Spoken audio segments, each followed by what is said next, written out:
Hello and welcome back to STEM Online Academy. My name is Jason Masnarakos. I am the head of the channel and also the head of STEM Online tutoring, um, where we specialize in uh, advanced mathematics and physics education for students of all types, undergraduates, graduates, and even researchers would be interested in the topics that I discuss. Okay. So for those of you who are already subscribers, you know how I do things. You sort of have a good idea of what I'm teaching and my approach to teaching is. For new viewers, new subscribers, potentially new subscribers, or anyone else, my way to do mathematics and physics is by using a rigorous three tier approach. So what I mean by that is I like to make sure that um, to tackle any hard problem, you want to make sure that you first understand, right, what is being asked, right? Well, not just what's being asked, you have to also have a strong foundation in the mathematical or physical problem that you're dealing with, right? So have a strong foundation, right? And make sure you're understanding what the problem is asking. Okay, that's very important because quite often that's usually where the problem starts, right? If you don't understand what's going on, you may analyze the wrong information mathematically and lead to some other disaster. So you want to make sure you have a strong foundation in the topic that you're doing, slash understanding the problem. Number two, from there, create models, create diagrams or geometric models. Now, why is that? Well, very simple. You want to make sure that you're extrapolating the information from, hopefully, if you've understood it, the linguistic understanding to a geometric understanding. Okay. I find that's the most handy way to do mathematics, especially is you want to go from linguistic to geometric. Okay, and for more than one reason. First off, geometrically, you'll be able to make sense out of what you're problem solving. Okay, if you see the diagram in front of you, you can sort of come up with certain postulates or anything else that you need to make valid assumptions with. And also number two, for when it comes to modeling, right, geometric modeling or graphing, is it makes it come alive, especially if you use graphing materials, especially tech materials like Desmos or any type of simulation type software, what I like to use if you've been watching my videos, okay? And then number three, when it comes to the visual spatial awareness, when it comes to modeling, is that you can make sense out of what your answer will be, right? The model will tell you some type of mathematical behavior. So when you have it up, right? When you're doing your algebra afterwards, or you're using some sort of mathematical method, you can see if you're on the right track based off the model. The model will tell you if you're doing the correct thing, or maybe it's nonsense or whatever, right? So the model gives you a very strong mathematical inkling. Okay, so far we have the two approach, right? We have we start off with having a strong foundation. Number two is drawing graphical or geometric models for creating simulations with technology, which is what I'm going to do. I always do that in my videos anyways. And then number three, make sure you transpose that into a mathematical equation. So go from the model, right? And then try and approach it, try to come up with an equation or formula that you already know how to deal with, like using a mathematical method that number three is the easiest, right? Out of the other two, you have to use some strong creativity skills. Number three is by far the easiest, right? If you know a mathematical method or formula, it's very easy to implement. It not always is, as I'm going to show you in my book. There's some mathematical methods that are um, very abstract or tricky. But yeah, that's the three-tier approach when it comes to my way of problem solving. Okay, so let's get right to it. This is a live show. Okay, so anyone is welcome. well, with respects to having a strong foundation in integral calculus and linear algebra. Okay, that is a requirement. Okay, at least for what we're going to do today. In the last couple of videos and live shows, I've went from doing just any math or physics problem, but to mainly talking about my book, okay, which is Advanced Integration Techniques, where we look at applied mathematical problems and mathematical methods. Okay, so that's what we're going to be dealing with. The last couple of times I've talked about maybe like the total of 8 to 9 problems from the book. So we're making some progress and choosing random problems with a progressive cohesion to it. Okay, so let's go to sharing the screen. Okay, just one moment. Right, and we're going to go to the whiteboard. Okay, let's go to the whiteboard because I'm going to discuss exactly what we're going to do today. Okay, so here it is. We're going to talk about the gamma to beta continuum. Okay, we're going to talk about specifically the connection between the gamma and beta functions. Okay, and this will be pretty much unlocking the DNA, I like to call it, of integration. Okay, so why gamma and beta? Well, first off, I like to go in a logical sequence with my videos, anyways, right? Last couple of live videos were on the gamma function, so I want to do something with the beta function. I think it makes sense. So let's look what's on the menu. Okay, so today we're going to do part 1. I'm going to discuss revisiting the gamma function. For those of you who already know it, but just because you know it's easy to forget, I really need to integrate it into your head. That was a math pun intended, or a math joke. Okay, so yes, I want to make sure it sticks in there or integrate into your brain or whatever. Okay, that will be part 1 of the live show. All right, and part 2 will be introducing the beta function at some point of this live viewing. It's very important. Okay, uh, part 3 will be deriving the identity of the beta function. Okay, which is a comma b is equal to the product of gamma of a times gamma of b divided by gamma of a plus b. All right. Why it's important will be part 4, the applications in probability, mainly in probability, and it has implications in physics too. Okay. Okay, we're going to talk about the applications in those areas. And since this is a live show, part 5 will be a Q&A, question and answer.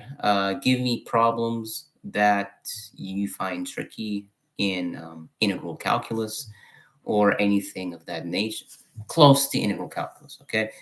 It's to be somewhat related to the topic we're talking about from you guys.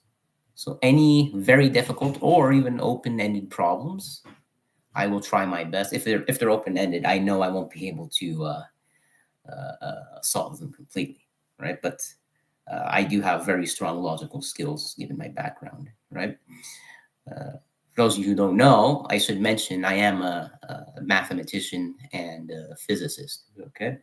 So yes, I'm well versed, very, very well versed at this stuff. All right.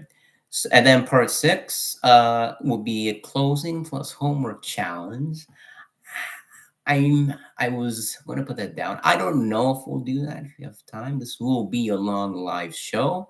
But I think if I do that, well, first off, the homework challenge is usually handy for those of you who want to stay up to date, and also how to say making sure you're understanding the concepts if you want to learn these concepts very well.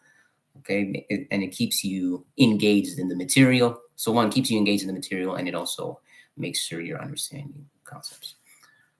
Okay, so let's talk about revisiting the gamma function.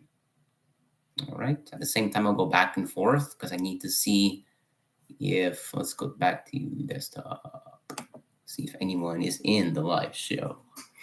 Okay, so nobody's in yet. Anyone is welcome to come in. It's not an issue. You can come in and don't be shy. All right, don't be shy at all. It's all about, this is where we make mathematics come alive. Okay, so so we're going to be discussing these things here, these topics.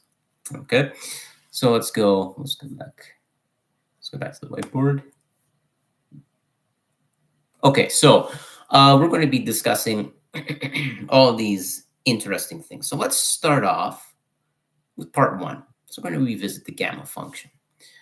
I need to, for two reasons. One, even for those of you who know it, it's easy to forget. So I need to, as I said, integrate it into your minds. Math pun intended. And number two, for those of you, you still need to have calculus background for this information. At least if you've seen integration and you know how it works, but you've never seen a gamma function, I'm introducing it to you right now. Okay, for two reasons. One, it's part of my book. I thought it'd be very interesting to bring up. It's going to practice your integration techniques for those of you who don't who know integration, but want to have more of a challenge with it. Okay, and number three, there is no number three. Okay, so let's look at revisiting the gamma function. So what is a gamma function? A gamma function pretty much is a way to calculate interesting types of, a number of things. Integrals of this form. Okay, so the gamma function of n is equal to the improper integral of x to the n minus 1 times e to the negative x dx. Okay, all right. So it helps us calculate the set of integral, any type of integral of this form, x to some power times e to the negative x dx, which is an improper integral, is a gamma function. Okay. Now, it's not just that. More practical purposes of the gamma function is to calculate interesting factorials. 1 factorial, 2 factorial, 3 factorial, but even fractional factorials. Yes, we can calculate fractional factorials when it comes to the gamma function. Okay, so when it comes to the gamma function, right, we can calculate what exactly it is, right? Well, discernment factorials or whatever. Okay,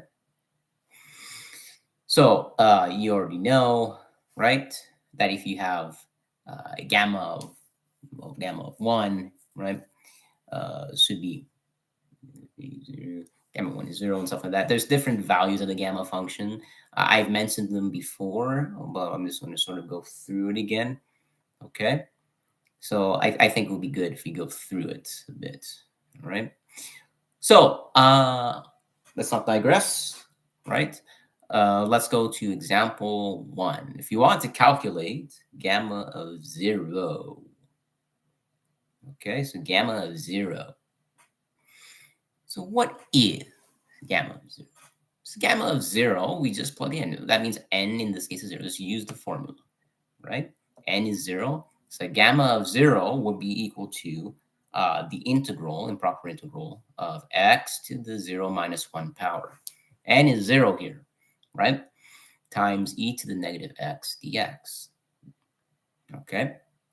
So that's what we're dealing with, right? And then this is equivalent to the improper integral of x to the negative 1, e to the negative x dx. Okay, very straightforward. Okay, and then you'll notice from here we get the integral from the improper integral of e to the negative x all over x dx. Okay, so that's what we're dealing with here. All right. Now I'm going to pause because this is a live show. I want you to ask me questions for anyone in the live show who's not really chatting. Don't be shy. I need to engage with you guys. So tell me what is going on here. How can I integrate this? I can always wait for people to come in.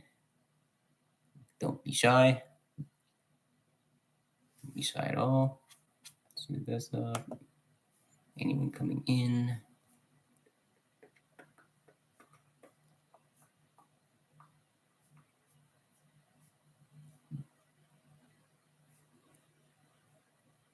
Okay, let me see. What's in yet? Still somewhat early. Only 15 minutes into the live show. Okay, so we're going to go through what this is. I'm still going to wait to some degree because I don't like to always chat and make it seem like I don't want to be seen as a know-it-all. I want you guys to learn something from this, right? That's what this channel is. It's a mathematics and physics channel that is for your benefit. For those of you who are undergraduates, graduate students, or researchers. Now, I know it can be. I know a lot of you have, not undergraduates. Undergraduates still need to learn this, but the time you're a graduate student or research student or researcher, you pretty much have a strong mathematical intuition. Okay, if not, something is wrong. But you sort of really strengthened your mathematical intuition to get to where you are. Uh, but for undergraduates, you are developing your mathematical intuition. And my channel is to help you develop that intuition, right? And it doesn't matter what type of mathematics it is. It doesn't have to be just integration that we're doing today, right? It's about being able to almost have like a sixth sense for doing mathematics, if you know what I mean, right? That's what a mathematical intuition is. Because quite often, lots of times, you can't just say, "Oh, I know a theorem or formula, use it, done." No, it doesn't work that way. You need to be able to make connections to things that you knew from before that you learned, right? Logical connections, and or be able to do very clever thinking in manipulating the equations in order to get them into a form that you want. Okay, and quite often it's not that straightforward, right? You have to be able to think multiple steps ahead, right? Okay, so that's what mathematics is. You have to be able to think multiple steps ahead logically in order to solve set A, B, or C problem that you're doing, right? So in this case, right? So that's what this channel is about, and I do that through either giving you problems that will strengthen your critical thinking skills, visual spatial skills, and or your creativity. Okay, when it comes to open-ended challenges, we won't do that yet. Uh, yeah, we probably won't do part 3. Not even I can solve the open-ended problems in this book, but at least I want to engage with you guys. I want to see if anyone can solve them. Maybe you can help me solve the open-ended ones, but I'll guide you through the ones that are solvable. Okay. All right. It looks like nobody is in yet. Okay, let's go back. Either they're in or too shy, or nobody's in. But anyways, let's go back. This still is a live show, so I should continue. Back to the open board. So let's calculate gamma of 0.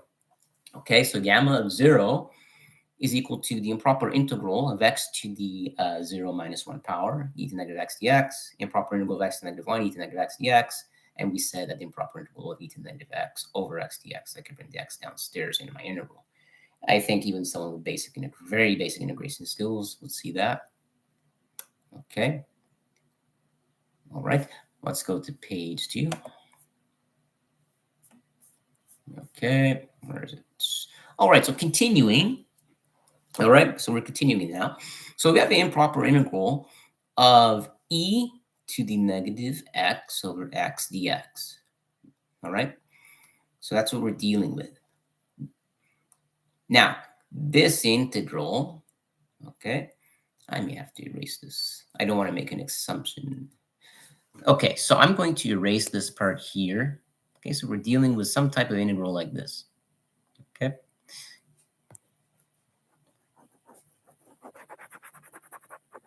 Now, since nobody's responding yet, I will do this one. I expect someone to respond to some of these problems because I want to see if you're making progress when it comes to integral calculus, which a lot of you need to know inside and out, okay? So this is x to the, just one second, x to the negative 1, x to the negative 1, e to the negative x dx. That's what we're dealing with. Okay. Now, to do this, all right, we may need to use u substitution of some sort. Okay. So what I'm going to say here, anyone know what u substitution is? This is a chance to test your mathematical intuition when it comes to u substitution. Anyone still there? Anybody? Okay, no, nobody yet. Okay, so we have this. All right, so the way to do this, right, we're going to say that so I'm going to use over here, just give me one moment. I'm just going to put this. So let u,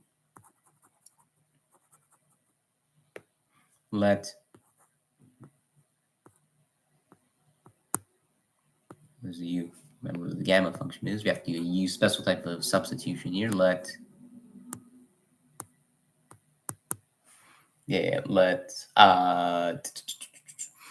u equal to x. Okay, so let u equal x to the negative 1. Okay, that means, so that's what my u substitution is going to be. All right, then my du, okay, my du would have to be what? What's the differential of x to the negative 1? It's taking the derivative of my u sub, of u equals x to the negative 1. Well, simple. Now I have a du. Okay, so my du, u equals negative x to the negative 2, right? Dx is power rule, basic power rule. Okay. Then from here, this would now imply that I have a negative du equals x to the negative 2 dx. All right. Okay, so that's what we've got here. Is anybody in? Anyone in the chat who wants to take a go at this? All right.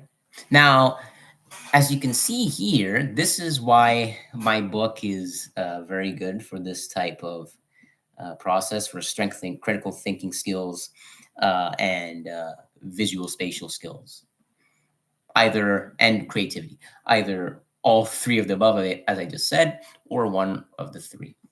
Okay. And this is a classic example that's testing your intuition. Why did I choose u equal x to the negative 1? Why?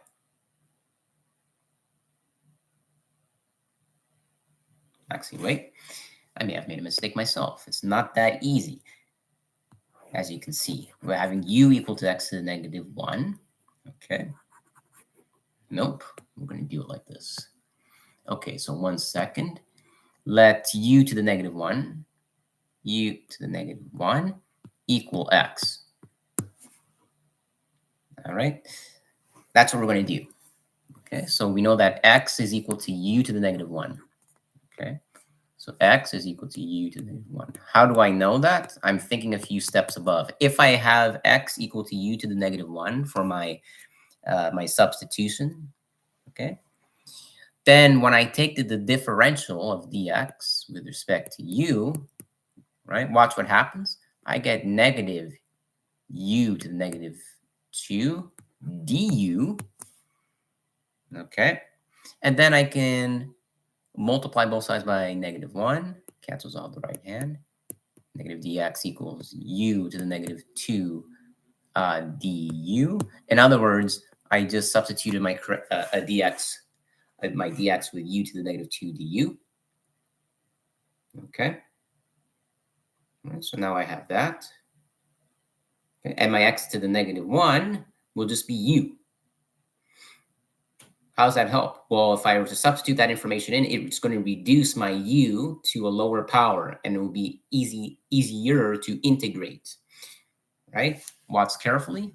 Okay, so you're going to notice here now that we're going to get this equal to the integral from 0 to infinity, x to the negative 1. I should multiply this guy to the negative 1 on both sides. So in order to get what my u is, I want everything in terms of my u substitution. So this is going to be u to negative 1. This is going to be u. Okay, so u times e to the negative x. Okay, so what's negative x though? What would x have to be replaced with? Does anybody know? Desktop, come on, somebody know integral calculus. Not right now at the moment. Okay. So let's go back to the board. So we've got u times e. This is going to be e to the negative u to the negative 1. Okay, because I multiplied both sides by negative 1 here, right? This. Okay, so it's minus u to the negative 1 in order to get negative x, let's get a substitution, right? Now my dx is minus u times minus u e to the negative, let me see, dx is minus u to the negative 2, right? Because dx, my dx is u to the negative 2 du, negative 2 du. You'll notice that this breaks down to the following. Okay. This is now the integral from 0 to infinity of u to the 1, u to the negative 2, that's u to the negative 1. Okay, so now I'm left with u to the negative 1, e to the negative u negative 1 du. Okay. And you'll notice that this is just the integral from 0 to infinity, okay, of e to the negative 1 over u power divided by u, okay? All right, so we've got that. And it turns out what this is, right, it's just some exponential integral. So this is e. Let me put this in.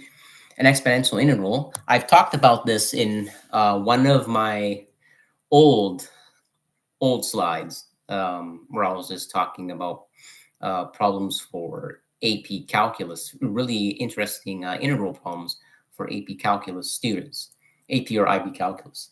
And it's the exponential integral, right? This is EI, the exponential integral of, let's see, negative 1 over u,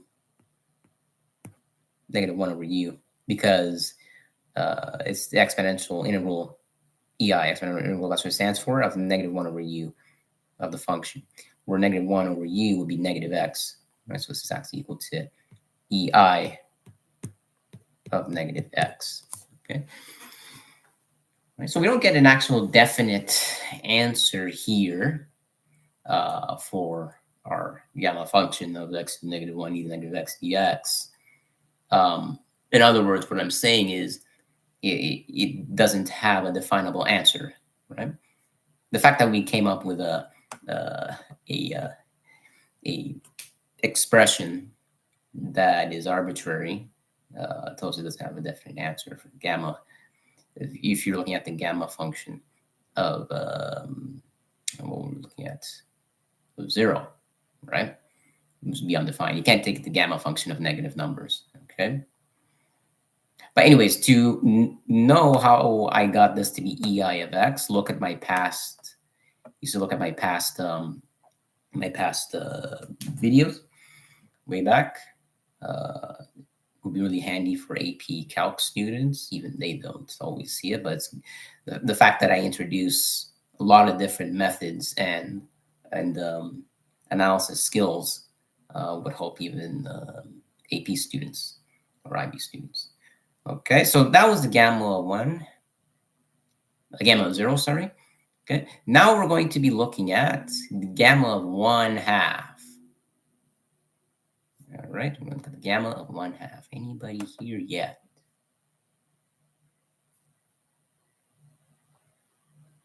Oh, yes, we do have a person.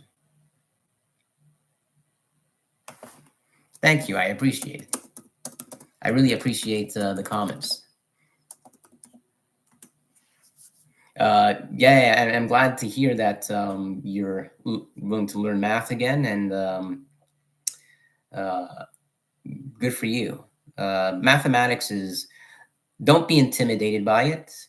Uh, I strongly believe that anyone can grasp these concepts. Maybe not specifically at this level yet. Yet is the key word, but it's definitely doable.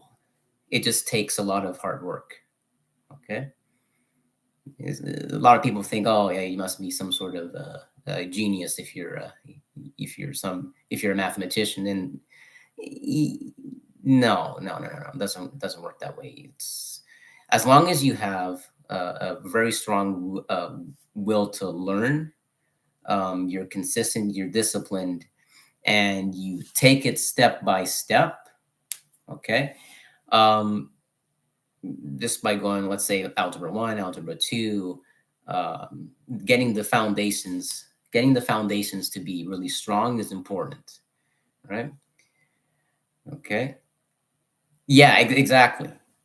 Yeah, that's exactly my point, right? So yeah, you want to just start off with the basic foundations. Okay, so exactly as you said, arithmetic, algebra. I assume you have algebra if you're doing a basic linear algebra. Okay, and then building up from there, right? So you just want to be able to do that. Do a lot of practice. Okay, don't read the read the theory in the book. Okay, and make sure that you're doing all of the practice. Well, not all of them, as many problems as possible. Math is not a spectator sport. You actually have to get involved. Okay, yeah, long journey of consistency. Yeah, exactly. All right.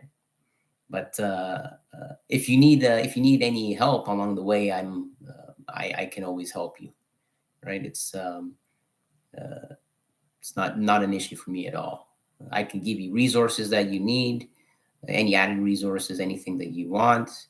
Um, yeah, I'm filled with knowledge in this area. It's my expertise. Okay, right. So yeah, I would recommend, yeah, arithmetic, linear algebra. Let me see what else we should look at. You know, if you know basic calculus, it's important, right? Basic calculus is very important.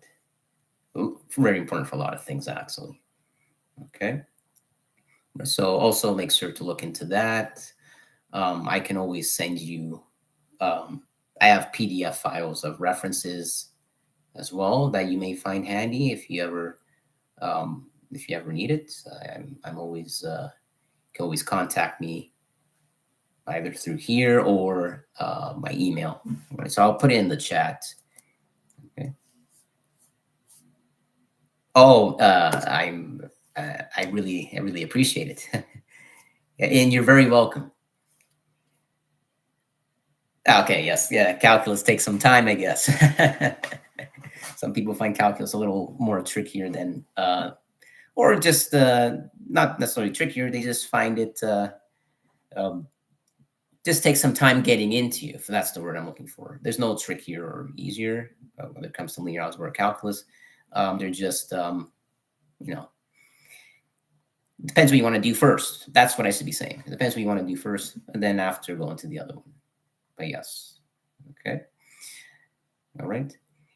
So also, I'll give you my email if you need references and you want any other study materials for your mathematical adventure, you can say, right? So one sec, just one sec. I'll just put it here in the chat because my email's a little bit complicated if I say it out loud. My email is at stem1online.com. If you want any references or help help with learning uh, new and cool math concepts and cool math concepts. Okay, but I hope that was handy, and I hope you want to watch the rest of my lecture. Even if you're not understanding it right now, I hope it gets you really interested to learning more advanced math.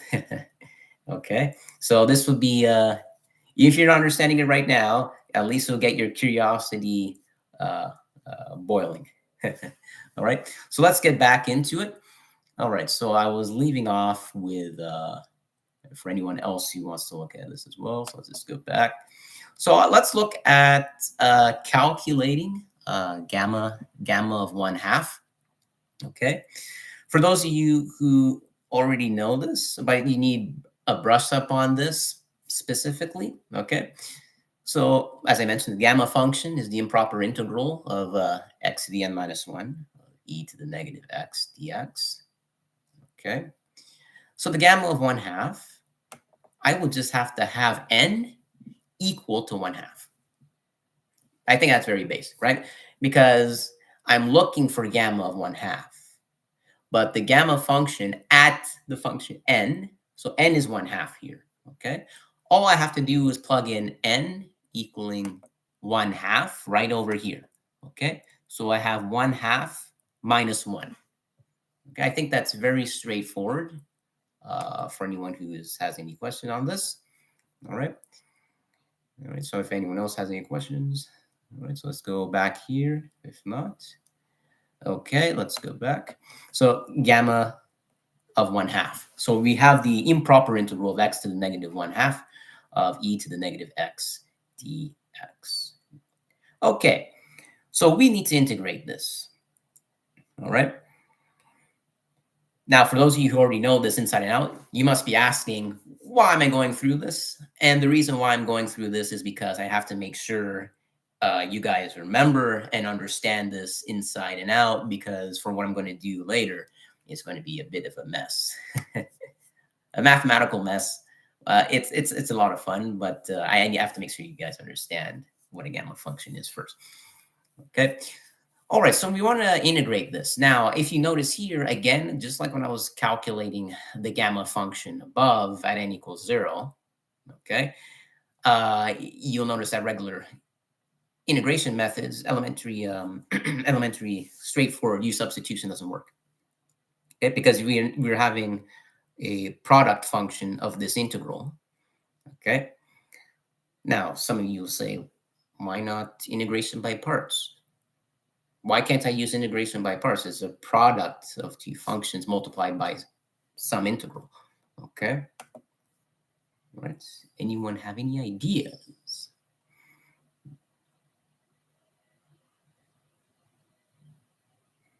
No ideas yet. That's okay. On this mathematical adventure, I'm going to help you solve into like how to know what method to use. Okay. So let's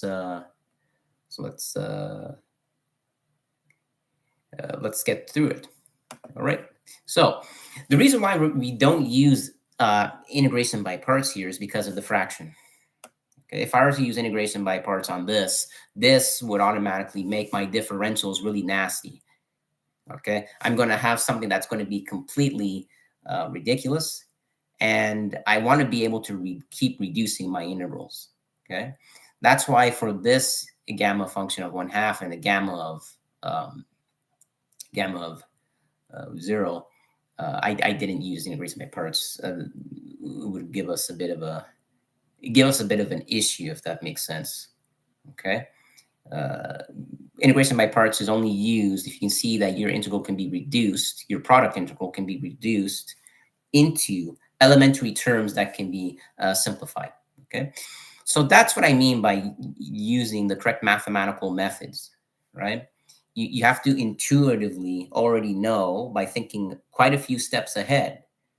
And it doesn't come easy. unless you've done a lot of problems. The more problems, that's what I was mentioning to one person in the chat. The more problems you do, whether they're elementary problems or very advanced problems, right? The more problems you do, you'll gain some sort of mathematical intuition, I like to call it. Okay. But it just takes practice and knowledge. Okay. So we have x to the negative 1/2. So integration by parts won't work. So we have to use some other type of substitution. Okay. So one of the substitution methods I'm going to use, again, is going to be some sort of substitution with u's. Doesn't matter what I call it. In this case, I'm going to say that x equals u squared. So u to the power of 2. X equals u to the power of 2. Okay.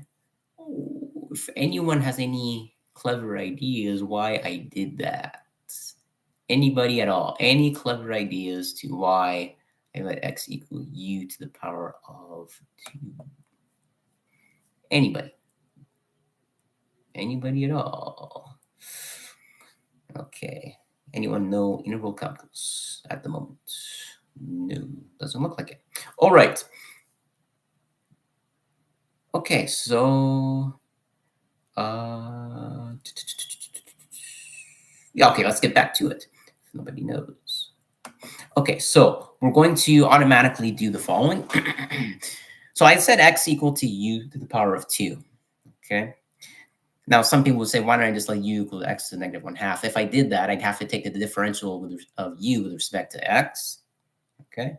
And my x would have to be x to the negative 3/2. I'm increasing my exponent. That's what I don't want to do. You understand what I mean? If I had done u equal x to the negative 1/2, then when I take the differential of that by power rule, it would have been x to the negative 3/2. And that's increasing the fraction even more. I don't want to do that. Right?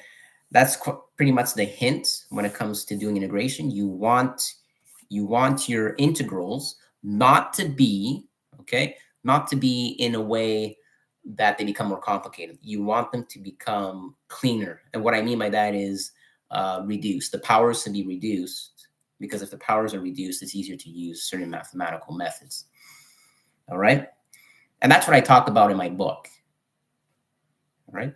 So it's really important to keep that type of mindset, to keep that that way of thinking. Okay, so x equals u to the power of 2. That's what I'm going to do.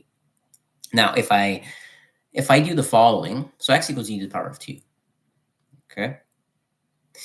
Now, what I can do, all right, x to u to the power of 2. If I wanted to find, because at some point I need to find what this is, because remember, I want to replace all of my x's with my new transformation variable, u. So I need to have it in terms of to the 1/2. So if I take x to the 1/2 first on both sides of the equation, okay, then I get x to the 1/2 equals u to the 2 to the 1/2. I'm then left with x to the 1/2 equals u, right? That's just basic algebra there. I raise it to both sides. What I do to one side, I do to the other side, okay? Okay, so this is going to cancel the right-hand side. U equals x to the 1/2. Okay, so this information will be handy at some point. Okay, another thing is we can find the differential with respect to u. Okay, so take the differential of both sides of x equals u squared. So that becomes dx on the left-hand side equals 2u du. All right, so 2u du. Okay, so it's just power rule, very straightforward. Okay, now I want to divide by 2. Why am I doing that?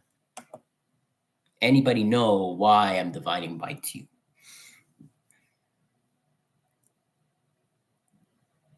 Anybody at all? Anyone know why I'm dividing by 2? Okay, nobody yet. Nope, no one at the moment. Okay, so let's go back. Board. All right, so we've got 2u du equals dx. I divide by 2, I get dx equals u du. So the reason for that is because you want to replace your variable, your dummy variable, in this case u. You want to replace your x's, sorry, in terms of u's.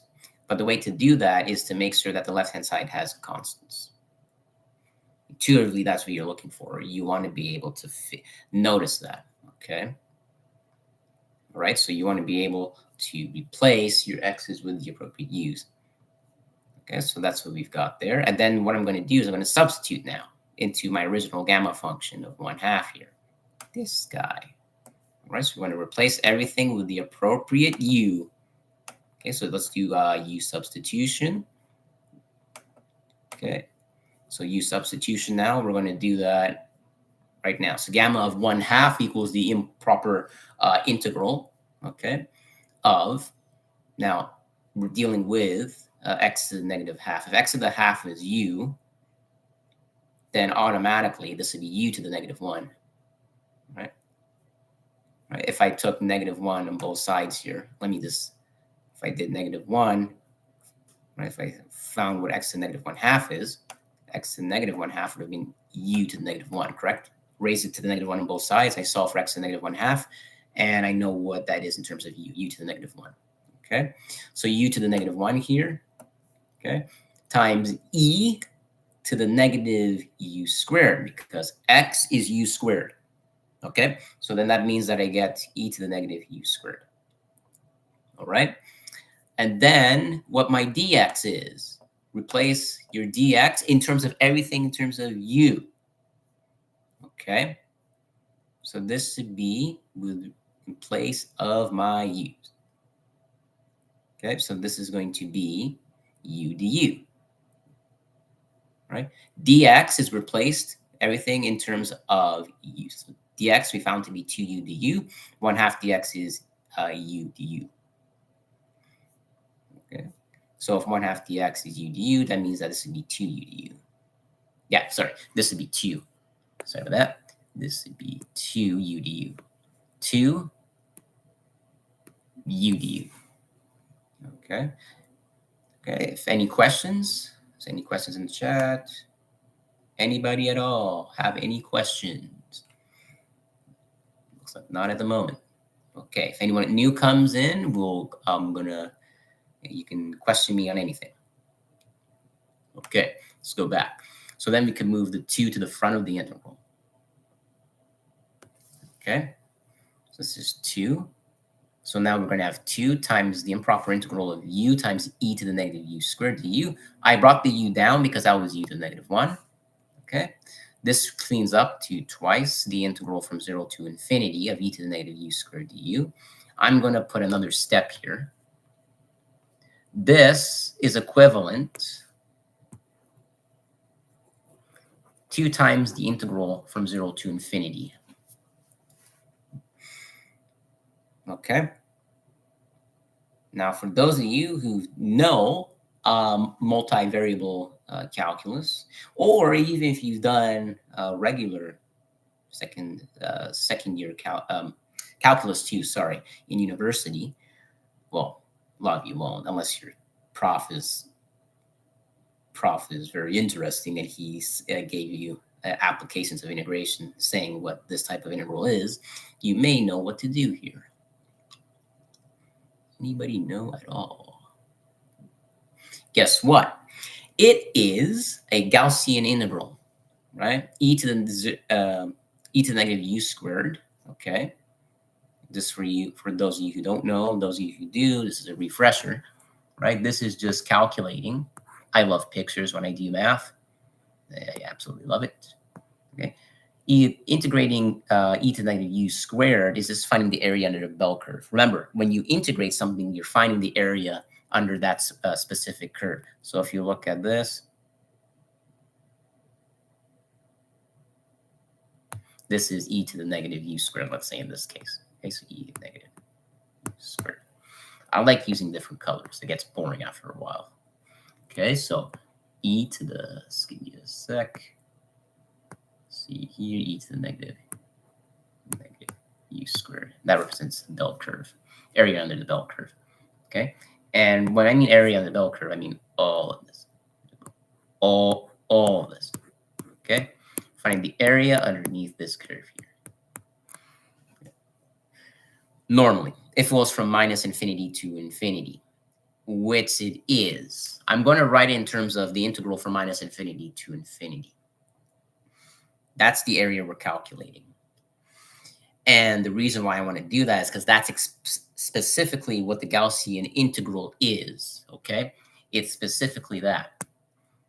Okay, so I just put this here. This is equivalent to the integral from minus infinity to infinity of e to the negative u squared du. This is a Gaussian integral. Okay, all right, so I hope that is making sense for those of you. Okay. And it will also explain this drawing here. It makes more sense because I'm going from minus infinity to infinity here. I hope you guys see my unique perspective when it comes to doing math. It makes a lot of sense, right? Right. See, by drawing and by knowing what e to the negative u squared is, you can see here, right? Right. You can see here, I was able to make sense, make some connections, important connections about what type of equation to use and stuff like that. Okay. And also, it represents a physical thing of the mathematical problem. Okay. Physical model, right? So that's my unique perspective when it comes to doing math, is either graphs or geometry. Right now, my book isn't on geometry, but it's given the fact that this is an advanced mathematical. That's what it is. It's an advanced mathematical methods book. It requires more than just using standard mathematical methods. You have to be. It will require reasoning of all sorts in order to solve them. The harder the problems, the more different types of reasoning you have to use. Okay. But don't be intimidated. It's also for people who have a strong foundation in integration. As long as you have a strong foundation in integration and linear algebra, right? You can always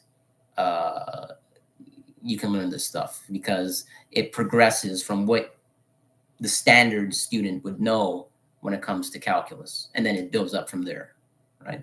So it's for students who want to really increase their comprehension on the topic of integration.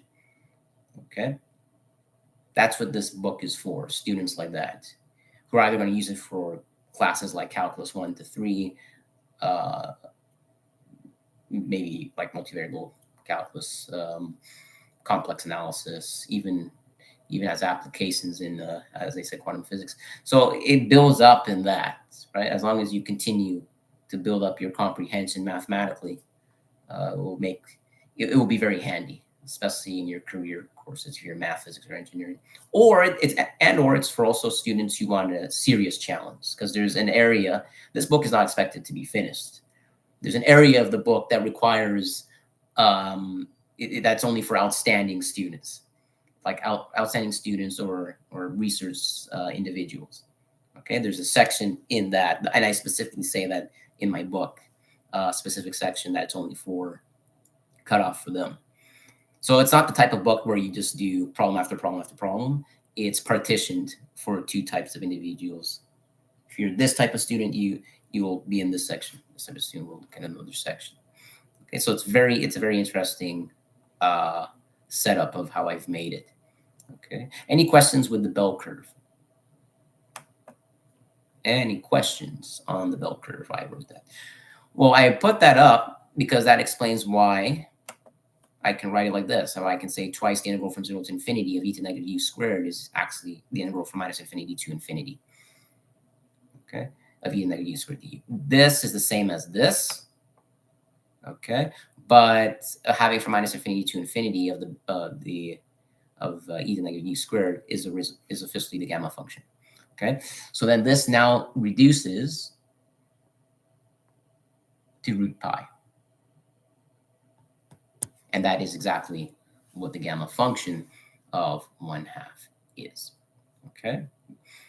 So I know I went through quite a bit of rigorous review on this, but I have to discuss the gamma function, and then we're going to discuss the beta function, simply because that's what we're going to be talking about in this video, in this slideshow. Yay! All right. Again, don't be shy. Come into the live show. It's not just for undergraduates and graduate level students. It's also for math enthusiasts. You don't even have to be in the education system. You're a math enthusiast. Trust me, there's very smart people who aren't actually undergraduate or graduate students in uh, math, physics, or engineering, but they're self-taught. Uh, there's a lot of people like that, and they can be very bright and or just want guidance, that have learned a lot of stuff themselves, and they just want to they learn because they love learning. Okay, that's what this channel is about, right? It's not only to help build mathematical intuition, but to help support people uh, people who want to continue learning in this area. Okay, I can guide you and I can help you. That's exactly what I'm here for. Okay, right. So yes, if you're an enthusiast, if you're learning algebra, you're learning number theory, if you're learning any of that, I this is the place to be. This is the channel. Okay. That's why I started this channel. I want to make sure that I can reach out to people like that. Okay. Unfortunately, our education system, um, unfortunately, shuns out people who are not going with this systematology of learning. Quite often, they think people who don't follow it step like exactly um, by that type of mode in school, they think something's wrong with you, and quite often they just don't respect you. They don't give you something that is uh, what's the word I'm looking for? They just don't have patience for people who want to learn more by themselves. They in school, it's very much almost like a militarized type of way of doing things. It works for lots, but it doesn't work for a lot of others. Okay, so I just want to make sure that just because you didn't follow the traditional educational track, it doesn't mean that you can't learn this stuff. It doesn't mean that at all. You can absolutely learn this stuff. Don't let anyone tell you otherwise. Okay? It's absolutely possible to learn this and to get to this level, right? Okay? When I was younger, they told me I went through the education system. I'm a mathematician. I went through the whole way in university. But they told me in my early education that I had a learning disability. Okay, so I belonged to another type of group of people who, in which they thought that I wouldn't go anywhere. They thought I would just be constantly ending up in either, you know, I think you can figure out if you've been diagnosed with a learning disability of some sort to a certain severity. Quite often, everyone thinks that it's the end of the road. You won't have a career, and you're just going to be, you're hopeless, and it can be it can be depressing, right? So, I just want to show to you guys if me with a learning disability can be able to do all of this, uh, and yeah, have a career, write a book, um, and you know, help like hundreds of students, um, and not just hundreds of students. Be proud of some sort of legacy that I want to leave behind. Then you can do the same. Okay, you can absolutely do the same. Okay? So I just want to let you know that it's completely possible, right? Just because you're not following a standard track, it doesn't mean that necessarily um, that you have to go through university or anything. But maybe you just enjoy learning. Maybe you want to be able to, maybe you want to be able to do something yourself and contribute something. Right? You can still do that, right? Either way, you can still do that. And that's what I'm here for, okay? Not only to build mathematical intuition, but also to support those who have felt like they've been left behind, those who just feel like whatever, right? But you can absolutely do it. Don't let teachers, don't let a bad teacher or teachers, for that matter, um, make you think you can't. It's absolute nonsense. Okay, absolute nonsense. All right, so let's get back to it. So we found that it was root pi. Okay, so we found that it was root pi. All right, so we finished with the gamma function. Now, another type of function that is in my book we're going to discuss is something called the beta function. So gamma function, beta function, we're going to talk about next. Both of these are very important, okay, for what we're going to discuss in the connection later, the connection between gamma and beta. So introducing the beta function, okay. All right, so the beta function is the following. It's defined as this type of integral. Beta of xy equals integral from 0 to 1 of t, some variable t, to the power of x minus 1 times the product of y minus t, to the y minus 1 dt. Okay? So any integral of this form, right, some variable t, doesn't matter, that's any, you could call it whatever you want, doesn't matter, variable t to some exponent minus 1 times 1 minus t to the power of 1 y minus 1. Okay? So it's very simple to calculate this. If you're an AP or IB calculus, you can do this. Okay. So what we're going to do, an example, is calculate beta of 1 comma 2. And the way to do that is plug into the formula. X is 1, y is 2. Okay, so x is 1, y is 2. Okay, so what we're going to do is integrate 0 to 1, t to the 1 minus 1 times 1 minus t to the 2 minus 1 dt. Okay, so then we have beta of 1 comma 2 is equal to the integral from 0 to 1 of t to the 0 times 1 minus t dt. T to the 0 is just, well, that's straightforward. That's just 1. Anything to the 0 is 1. Integrate 0 to 1 of 1 minus t dt. You'll notice that what we have here now, okay, let's go to the next side, next page. Beta of 1 comma 2 is equal to the integral of 0 to 1 of 1 minus t dt. All right. And then we've got beta of 1 comma 2, just FOIL in the integral. What I mean by that is move the integral operator inside the polynomial. Integrate 0 to 1 of dt minus integrate the integral of 0 to 1 of t dt. Then this is equal to t, limit of integration from 0 to 1 minus 1/2 t squared from 0 to 1. And fundamental calculus part 2, right? Because it's a definite integral, f of b minus f of a. So this is going to be 1 minus 0, and then minus 1/2 of 1 squared minus 1/2. 0 squared 0, 0. So this is left with 1 minus 1/2 is 1/2. Okay, so we've got that. So we calculated the beta of 1 comma 2, beta function of 1 comma 2. Now, what I want to bring up next, if there's no questions, no questions, anybody yet? Any questions? No, okay, nobody yet. All right, so we're going to look at the beta function identity now.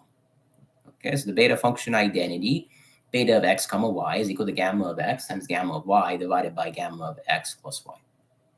So it's just taking the product of the gamma function divided, taking the ratio of the gamma of x plus y. Okay, what's the point of this? This is going to verify if our integral is correct, the way we got it. Is it 1/2? So again, we'll do beta of 1 comma 2. Okay, beta of 1 comma 2, plug it in. Gamma of 1 times gamma of 2 divided by gamma of 1 plus 2, because x is 1, y is 2. So let that sink in. There's no questions or disagreements.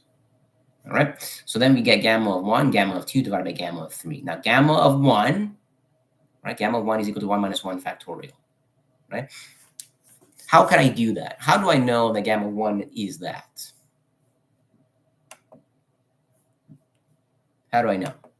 Well, the gamma function can also be calculated very simply like this, right? If I want to figure out anything, gamma of n is equal to n minus 1 all factorial. You guys know what a factorial is, right? Take probability or statistics or combinatorics, you know what a factorial is. Okay, so this is going to be n minus 1 all factorial. Okay, so gamma of 1, all right? If we wanted to calculate gamma of 1, it would just be 1 minus 1 factorial. Okay, that's how we do it. And then gamma of 2, 2 minus 1 factorial. Gamma of 3, 3 minus 1 factorial. Okay, so the top would be 0 factorial times 1 factorial over 2 factorial. 0 factorial is 1. 1 factorial is 1. 2 factorial is 2. And so then we get 1 over 2. And as you can see, they match. Beta of 1 comma 2 is 1/2. Beta of 1 comma 2 is 1/2. One using the integral, one using the identity. Okay. All right, before we get to proving the last part, I want to go back to the first page here. Okay, so we've talked about revisiting gamma function. We've talked about introducing the beta function. We've, let's see here, Q&A from readers. I had one Q&A, well, not exactly on open problems, but I'll consider it as one. Actually, yeah, let's get to part 3. Let's get to part 3, deriving the identity of beta of AB equals gamma of A, gamma of B over gamma of A plus B. So this is interesting. Okay, let's talk about proving it. Prove, doesn't matter what I call it. In this case, I'm just going to use x, y. I like using x, y. Those are the standard variables. Okay, you can use beta of A, gamma B. What matters is not the variables that you know logically how to derive it. Okay, so prove that beta of x comma y is equal to gamma of x times gamma of y divided by gamma of x plus y. Okay. All right. So I'll start off with some hints, and I'll wait for you guys to let me know if you have any ideas. But the obvious thing to do here in order to prove this beta gamma relationship is to define the gamma function integral. Obviously, we would need to use it. That's the first thing that's to come to mind, right?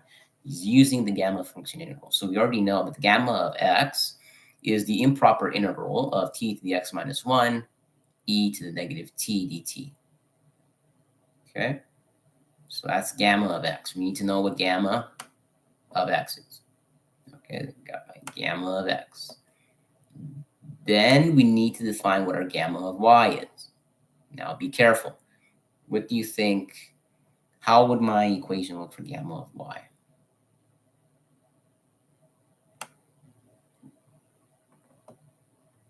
Anybody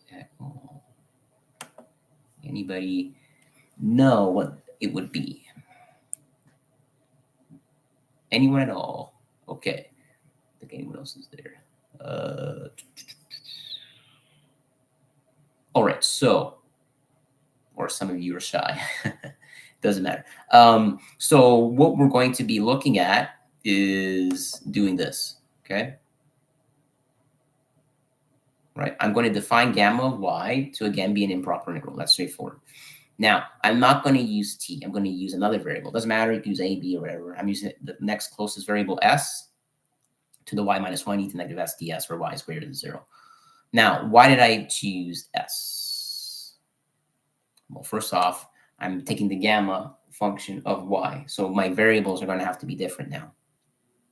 Okay? Can't use the same variable for gamma of x. So now I'm going to use another variable, s, as my base variable. My exponent has to be y now. Okay? So s to the y minus 1 e to the negative s with respect to s. All right?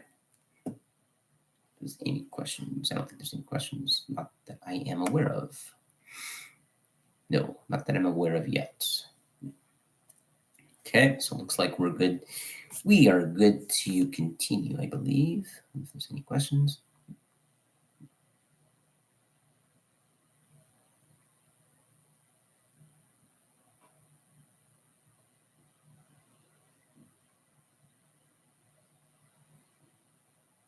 Okay, so no questions yet. All right, let's go back. So now we have gamma of x, gamma of y.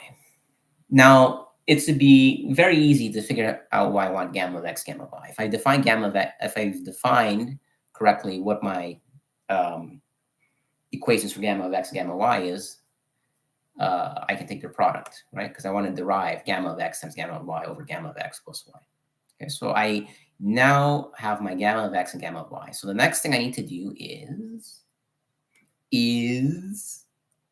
find the product of gamma of x times gamma of y, right? I have gamma of x times gamma, I have gamma of x and gamma of y. So let's find the product gamma of x, that I'm highlighting here, times gamma of y. So gamma of x times gamma of y, right, will be the improper integral of t to the x minus 1 times e to the negative t dt, right? Okay, so we've got that. Then we've got gamma of y, right, which is the improper integral of s to the y minus 1 times e to the negative s ds. Okay, so that's what we have at the moment. Okay, so we've got that.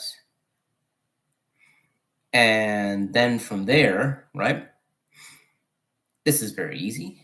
We've got two integrals. So it's a double integral. Okay. Well, now this part of the section, for those of you who don't know multivariable calculus, will be very annoying. Okay. But the other parts that I talked about earlier, it may have been handy for advanced AP/IB students and regular integral calculus students, Calc 1 and Calc 2. But here we're getting to the real deal of things, okay? So if you don't know multivariable calculus for this part, you may get lost, okay? But those of you who do, this is just a double integral, okay? It's double improper integrals. Improper, what I mean is bounded from 0 to infinities everywhere, okay? And you can see just t to the x minus 1 power times s to the y minus 1, okay, times e to the negative s plus t. It's s plus t because we're multiplying similar bases. Remember, when we multiply same bases, we add their exponents, in this case, negative t, negative s. I factor out the negative with respect to s and t, okay? All right. So I think that now we're getting to some interesting territory. I like multivariable calc. Favorite classes for me, one of them was multivariable. Another one was let's see, it was abstract. Abstract linear algebra. Yeah, that was nice, especially when you have to deal with something called Hermitian vector spaces. That was nice. Hard, but really fun. Yeah, if you ever take abstract linear algebra and you need help, I'm always here for that as well. Okay, if you want tutoring or anything. All right, so let's get back to it. Let's stay on track. So we have this double integral, okay? Double integrals are very important in applied mathematics. That's what we're dealing with here. Okay, so how do we deal with this double integral? Turns out we need to use some form of substitution method. Now, just like regular integration, there's u substitution. I mean, it's power rule, there's u substitution, there's integration by parts, all of that. None of those would work here. Well, they can work in double integration, but they don't work in the specific double integral. Right? They do work in double integrals. It's just set up differently, but you can do the same thing. You can still use substitution or integration by parts, but it has to be written in the form, a specific form, to use those. Here, we can't use them. Here we have a major mess. It wouldn't make sense to use u sub or integration by parts or any of that, or exponential integrals. No. So here we're dealing with some nasty beast, right? As you can see, it's a mathematical nightmare we have to deal with. Okay, so what we have to do, for those of you who are multivariable calculus, you could probably guess what type of substitution this is. Anybody in multivariable calculus or vector calculus? Not at the moment. Damn. Okay. Okay, no problem. Uh,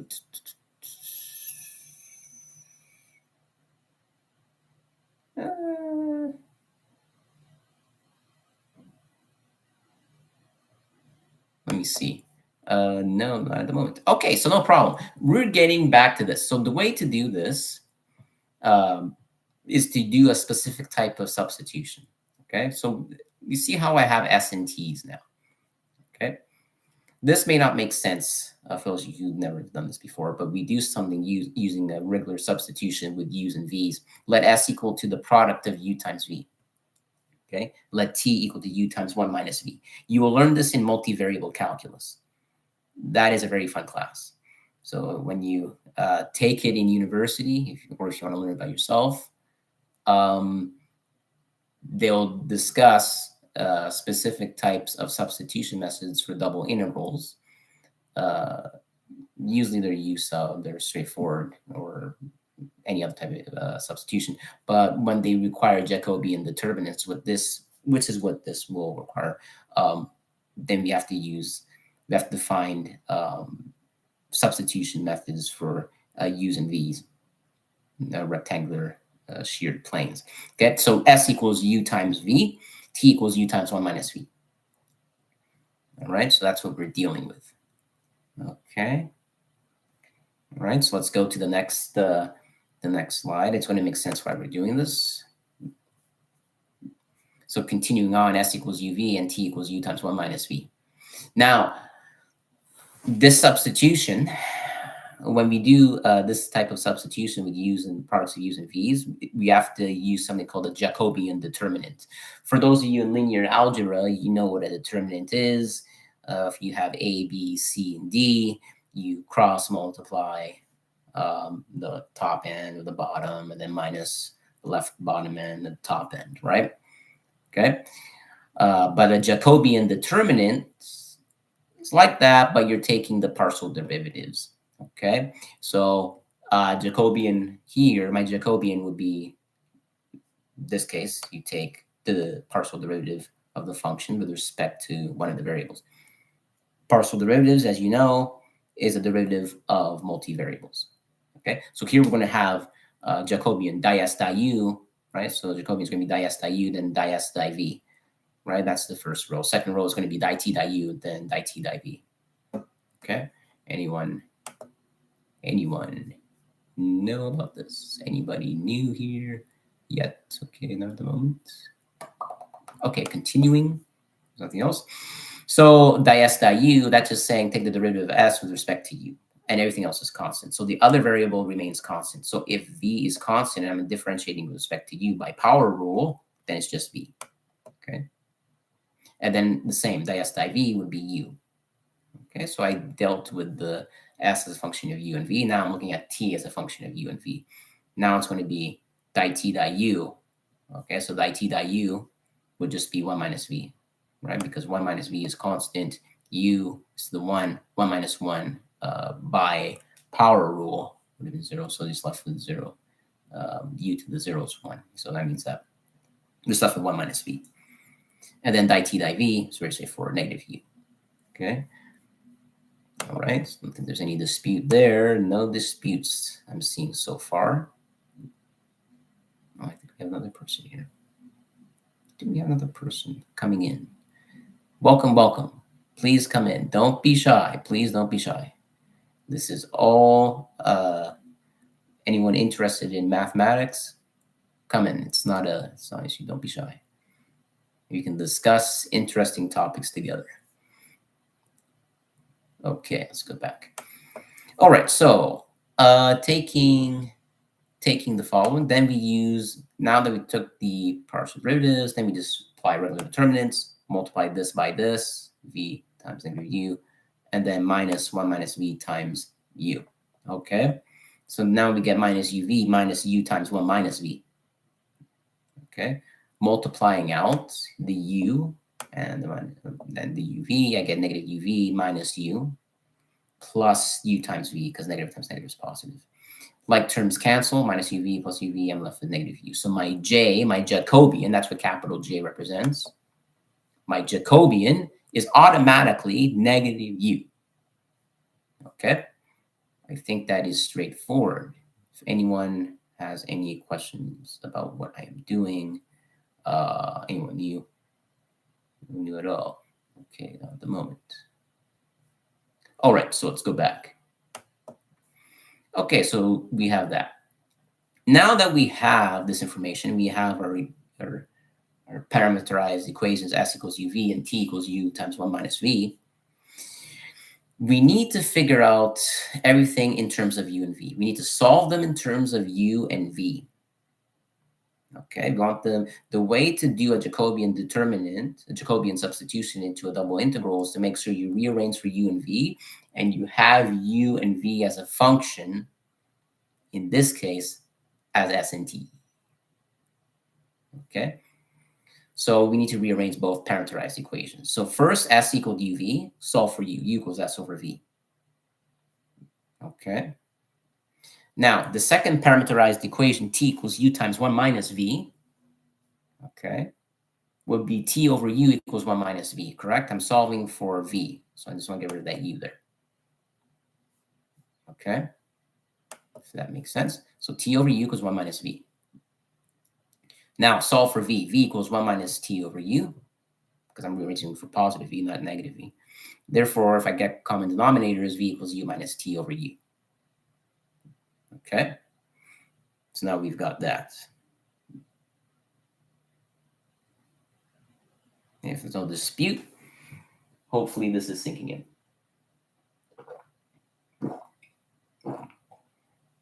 Always carry a glass of water when you're doing a long live show, especially when it's with math. Can get your mouth can just be completely obsolete.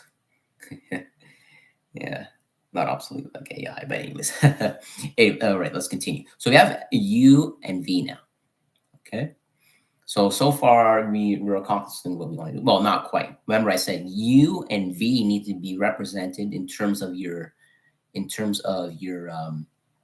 base variables. Doesn't matter what you call them. I could call them a or b, but in this case, I call them s and t in my double integral from earlier. Okay. So now I need my u and my v functions to be as a function of s and t only. Unfortunately, we have v's and u's. So what we're going to do is we're going to back substitute. Substitute u equals s over v into v. Okay? Because I want to eliminate that variable. I want to get rid of the u's. Okay? And the way to do that is to let u equal to s all over u minus t over u.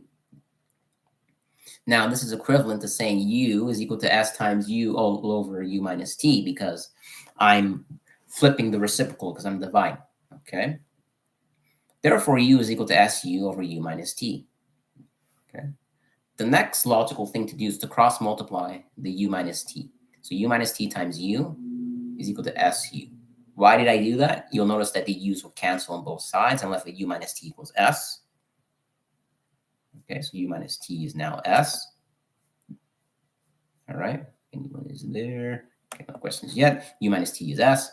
If I solve for u, I get s plus t. Oh, there you go. U equals s plus t. Okay, so I got my u as a function of both base variables, s and t. I just want in terms of s and t. U has to be a function of s and t, and so does v. Okay, now that I have u, I'm going to look at v. V, we said, was u minus t all over u. Now, I now know what u is, so it's very easy. Just substitute u equals s plus t into there, so v equals u minus t all over u. Therefore, v is equal to s plus t, in parentheses, minus t all over s plus t. The t is canceled, like terms. And I'm left with s, v equals s all over s plus t. So we figured out what u is, and we figured out what v is. Okay. All right, so we've got that. All right, so you can see we were accomplishing our u and v substitutions. You have u and v, both as functions of s and t, and then we just substitute those into our double integral. Okay, so substituting in, you'll notice that our integral is from 0 to 1 now, because our limits of integration for u is going to be 0 and 1 limits of integration chains, because now we have it in terms of u and v. So yeah, it looks like a mathematical nightmare, but don't be scared. Okay, so integrate 0 to 1, and then we're going to integrate from 0 to infinity. Okay, and remember, we had uv, who's like our s.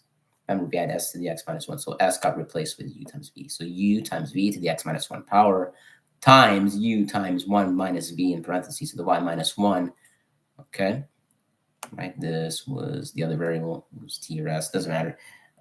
From the other integral, just make sure to double check whilst you're reading this. One of my other slides, or just rewind. I talk about there just to backtrack on how I'm doing my substitution.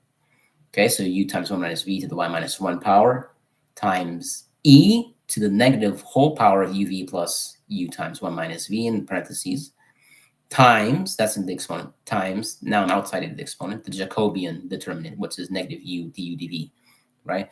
This here, the double integral is always replaced with j times du dv, right? So what we did on the side here is we went a normal double integral, right, over some region. I don't know, let's say dx dy dz, right? Dx dy dz got transformed into a double integral where we have j. This is a determinant, Jacobian determinant of du dv. Okay, that's what we did. We transformed it. Okay, so now that we've done that, we can just clean it up. Okay, we're just cleaning up right now. All right. So now we're going to have this as the double integral, integral 0 to 1, integral 0 to infinity of u to the power of x plus y minus 1. Okay, I can clean that up here. It's really nasty, but yes, we can do that. Times v to the x minus 1 times 1 minus v to the y minus 1 power e to the negative u du dv. Okay.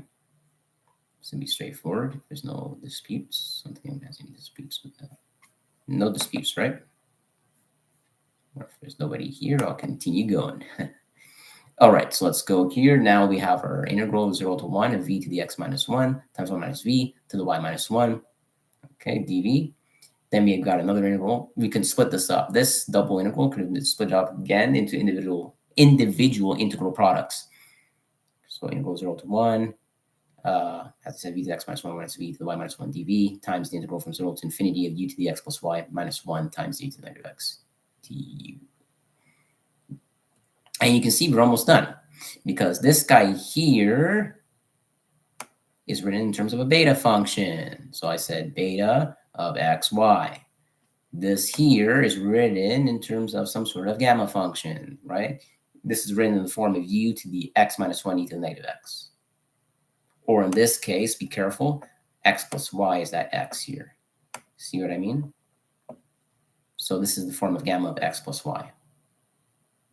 Beta of xy times gamma of x plus y equals gamma of x times gamma of y. That's what we're calculating, the product of these two guys, solving for beta of xy, divide both sides by gamma of x plus y. And we've just proven the beta function identity. Yay! So we've done that. That's done. So I hope that makes sense. One last thing before I get going and I give a homework challenge. I don't know if it's a homework challenge. There won't be a homework challenge today. Usually I put a homework challenge, but I can't think of a homework challenge with beta functions. But let's go and see how a beta function and gamma function look like. Okay, and the applications. Okay, let's go back to the web. So we've got here the gamma function and the factorial continuous extensions. Okay, so I've made a simulation. I like making models using simulations. So you can see that the gamma function is continuous extension of the factorial function. That's what it is, right? Okay, and the applications are seemingly endless in quantum mechanics, statistical physics, number theory, probability theory. Very handy in number theory, distribution of prime numbers, very, like a lot of applications there, and quantum physics a lot. Okay, so the gamma function in advanced mathematics, specifically in applied mathematics, is endless. Okay, It's just so many applications. I've talked about the key properties before. I don't want to go through all of it. The ones that you should be knowing is gamma of z plus 1, gamma of half, gamma of n equals n minus 1 factorial. Those are the most important. Euler's reflection, not as important, but the first three are very important. You'll encounter them in your undergraduate analysis, you can say. All right, so yeah. All right, so looking at how they look like, if anyone has anything, want to discuss anything. Okay, nothing yet. Okay, so let me just go back. Sorry about that. This is how the gamma function looks like. Right, so gamma of z, you can see here, has a very interesting type of graph, right? You can see that the curves, concave up, concave down, asymptotically, they're behaving asymptotically. I know that because they will go on to infinity and just continue to go down, like they're approaching the next number but never hitting it. Right? You know that there's asymptotes, vertical asymptotes there. My simulation wasn't able to get exactly, but you can see what I mean. Okay, and then at this bigger curve here that's wider, at z equals 1.40, again, this should be some sort of asymptote. Okay, so that's one graph. The other graph you can see here, the purple, is clearly behaving in an interesting way. Okay, you can see that it's skewed to the right. For those of you who know some basic probability jargon, it's been skewed to the right, and that curve there underneath, right? The area is gamma of z underneath that purple curve, right? That purple curve from 0 all the way to some value. I don't know where it is. It wasn't named the scale. It would be the area under that curve. Now I can vary the parameters, right? What I mean by that is, look what happens as I elevate z, as z increases. Look what happens to my curve here. It goes from skew to the right to skew to the left from the purple curve. And the more skewed to the left it is, it starts to almost behave like a bell curve type of function. Really interesting. Okay, so you can see here, very interesting properties. Another thing here is that you'll notice that the volume of gamma of z at z equals 0.2, right? And special values and properties, right? You can see that I have a bar graph, right, of each of the gamma functions. Gamma of 1/2 root pi, right? Proves my point earlier. We verified it. Mathematically, we've proven pen and pencil, or pen and board, whiteboard, that gamma of 1/2 equals root pi. Gamma of 1 is 1. Gamma of 2, well, gamma of 2 is 1. Gamma of 3 is 2. Gamma of 4, and they increase in value. The greater your gamma is, you see the bar graphs are increasing. Okay. Also, with the beta function has its own interesting thing here. Okay. Let's see if anyone is showing up. Anyone showing up? Okay, nobody now. All right, so let me go back. So the beta functions also acts interesting. You see here in the red curve and the purple curves, right? For red, I can vary my parameter A, looking like this, right? From going skew to the left, skew to the right, and so forth by increasing my parameter, right? And if I increase my parameter B, that's parameter A, parameter B now, you get some interesting behaviors here.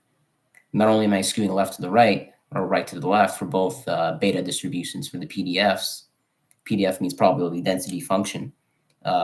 It is a probability density function because it's a bell curve, and that means there's the mean, mode, standard deviation under the bell curve. And you can see that in two-dimensional space here, both the red curve and the purple curve, right? And as I'm skewing from left to the right and right to the left, you can see that it's also affecting the three-dimensional surface projection down here. Okay. Special cases and shapes, you can have a uniform, when A is 1, B is 1. What ends up happening is you can have your bell curve become now a straight line, parabolic when A equals 2, B is 2, U-shaped when A is less than 1, B is less than 1, right skewed when A is greater than B, left skewed when B is greater than A, and bell-shaped when A equals B is greater than 1. So when A equals B is greater than 1, but they have to be greater, both have to be greater than 1, and they're both equal, it's a bell curve. All right, that's it for now, because we're almost done. Okay, let's go back to the whiteboard. Okay, so I talked about applications as well. Question and answer, open problems from viewers. Anyone else have questions relevant to the topic? Anybody else? Any questions at all? Okay, looks like no questions. There was only like 1 or 2 viewers. I interacted with 1 viewer, and that was it. But no, that's. I think I should end it, because nobody else is here, and I'm practically done what I need to do today. So yes, that is it for today. I hope you've enjoyed today's live show. There'll be plenty of other live shows and videos of STEM Online Academy, and also about, again, this was about my book, question from my book, for those of you who want to learn more about integral calculus. As long as you have a background in linear algebra and integral calculus, this book just builds up from the fundamentals. If you're interested in that, you need it for any of your courses in university/college, you can always purchase my book. The description will be in the link below. Don't forget to like and subscribe, and have a great day. Don't worry, there'll be plenty more interesting concepts. We're going to continue from my book. Also, if you have any other questions related to math and physics, I'm always available. Email and everything. My website is in my channel. All right. Have a great day, guys, and I will see you next time. Okay.